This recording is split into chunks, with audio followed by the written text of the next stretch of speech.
네, 오늘 말씀은 세상의 마지막 날, 그러니까 목마를 때에 관련한 말씀입니다.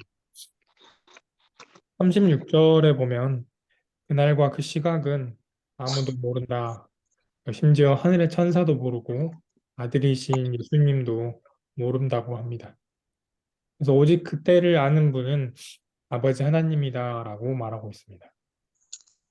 종말의 때를 모른다는 것은 먼저는 종말의 때가 있다는 것을 말하고 종말이 있다는 것을 말하고 있습니다.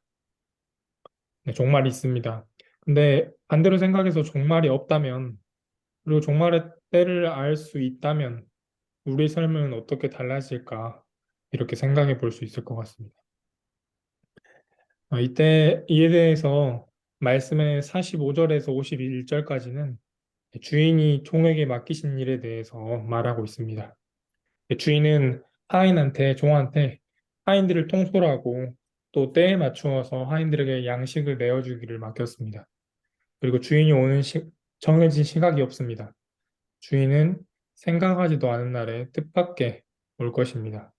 그런데 주인이 언젠가 돌아올 것이기 때문에 그 종은 자신에게 맡겨진 일을 해야 합니다. 그리고 그 주인이 언제 올지 모르기 때문에 맡겨진 일을 성실하고 충실하게 해야 합니다. 또 다른 면에서 볼 때는 그날을 알지 못하기 때문에 맡겨진 일을 충실하게 할 수 있습니다. 그날을 안다면 가까워질 때에만 맡긴 일을 할 것이기 때문입니다. 말씀을 보면서 저는 아내와 있었던 일이 좀 떠올랐습니다. 아내가 잠깐 자리를 비운 일이 있었는데 친구를 만나러 하룻밤을 이렇게 자고 왔었는데 이렇게 혼자 있으니까 집이 좀 느슨하게 제가 집에 있었습니다.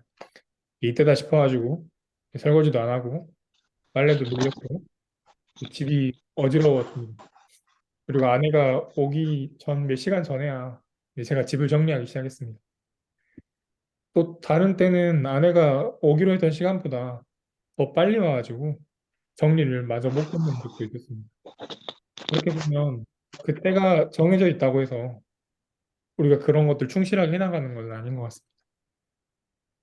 그래서 오히려 주님께서 오는 때를 알지 못하기 때문에 우리에게 맡겨진 일을 충실하게 할 수 있도록 하는 그런 기능을 합니다.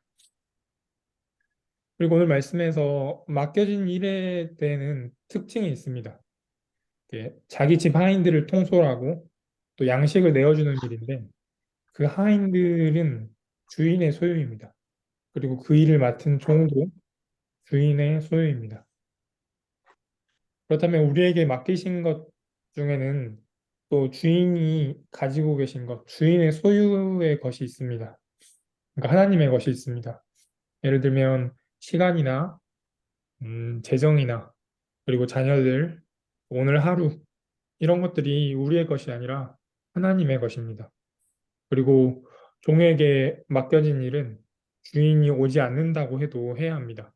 그때를 알 수 없어도 해야 합니다. 음, 생각해보면 그것들은 일상의 일들과 가깝습니다. 일상에서 우리에게 맡겨진 일들입니다. 밥을 먹고 일을 하고 가족과 시간을 보내고 저녁을 맞이하는 것.